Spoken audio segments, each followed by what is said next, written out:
Linda Burney is here, Shadow Minister for Families and Social Services. Role two, I suppose, to throw forward good ideas and, sometimes borrowed from other overseas jurisdictions. Here's one example.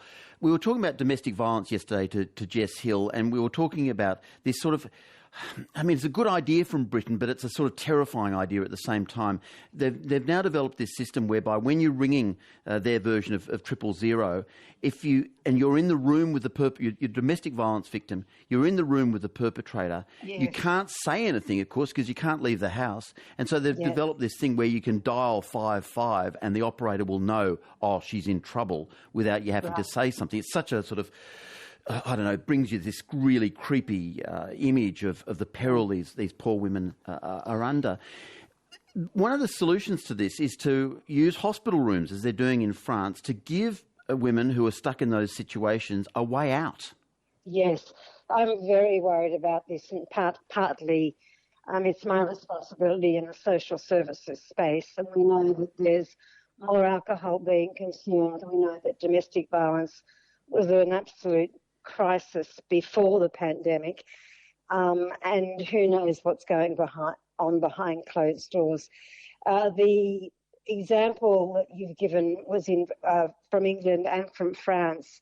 In France, it's actually unused hotel rooms, and there's a code word that you go in and say to a pharmacist, and that pharmacist will then contact the police, and you'll get some help. But what people are saying to me, Richard, particularly people working on the front line, is that having telephone services, like you said, often doesn't assist people because they can't speak in front of someone that they're locked up with.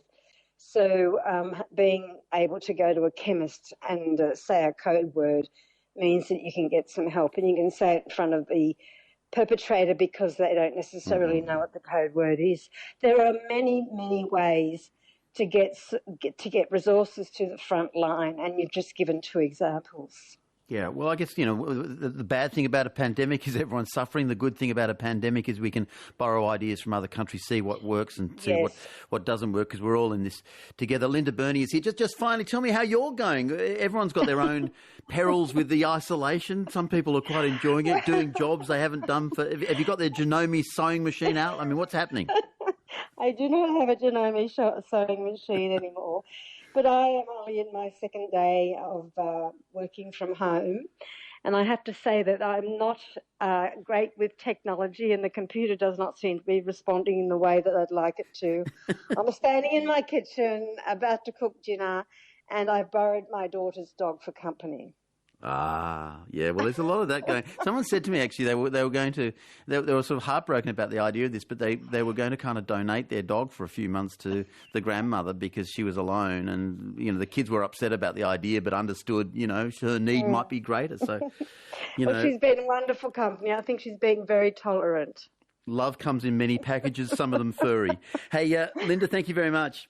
Thanks, Richard. Linda Burney, Shadow Minister for Families and Social Services, and the Shadow Minister for Indigenous Australians as well. She's the Labor MP for the Sydney seat of Barton.